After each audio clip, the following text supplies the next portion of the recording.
ఈ viral fevers వల్ల రూమ్లో ఏముంటాంలే అని చెప్పి సాయంత్రం అల్లాక బండిలోకి 80 రూపాయలు ఆయిల్ కొట్టించి అలా బయటకు వచ్చాను భయ్య. ఇక్కడ మూసపేట దగ్గర వినాయకుడు నిమజ్జనం కోసం కొన్ని ఏర్పాట్లు చేసి ఉంచారు.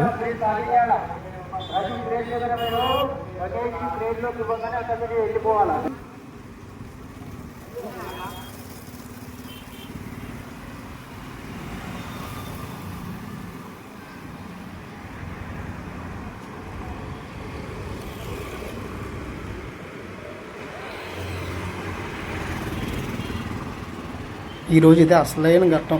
జస్ట్ 50 మీటర్లు రాంగ్ రూట్లో వెళ్తే ట్రాఫిక్ మొత్తం తప్పించుకునేవాడిని. అక్కడ ఒక 20-30 మంది పోలీసులు ఉన్నారు. ఎందుకులే దొరికితే ఏ చేస్తారని చెప్పేసి అదే ఫైను. ట్రాఫిక్లో వెళ్తే చుట్టూ ఎటు చూసిన బళ్ళు, ఈ బైక్లో వీటిలో జ్వరంతో అమ్మో. ఇక కొంచెం ముందుకు వచ్చే రిలీఫ్ ఏంటంటే చూడండి, అక్కడ ఫ్రీడమ్ ఆయిల్ మోసపేట అంట. అంటే అడ్వర్టైజ్మెంట్ ఇలా కూడా చేస్తున్నారా? ఇంకా ముందుకు వస్తే ఇండియన్ ఆయిల్ భరత్ నగర్. ఇలా ఊరి పేర్లకు ముందు కంపెనీల పేర్లు రావడం ఇదే మొదటిసారి వింటున్నా. అందుకే నాకు కొంచెం కొత్తగా అనిపించింది. ఇది ఇలాగ వెళ్ళిపోయిన తర్వాత నాకు ఒక స్కూటర్ కనిపించింది. అది చూడండి ఎలా ఉందో. నిజంగా చేతక్ రాజుల వాళ్ళు ఆడిపడేసినట్టే ఉంది. కానీ చాలా స్పీడ్గా వెళ్తుంది అయ్యో. మనం ఇప్పుడిప్పుడే కొన్న యాక్సెస్ 125 బైకులు, ఈ స్కూటీలు కూడా పనిచేయి. అంత బాగా కొట్టుకెళ్ళిపోతుంది ఆ తాత.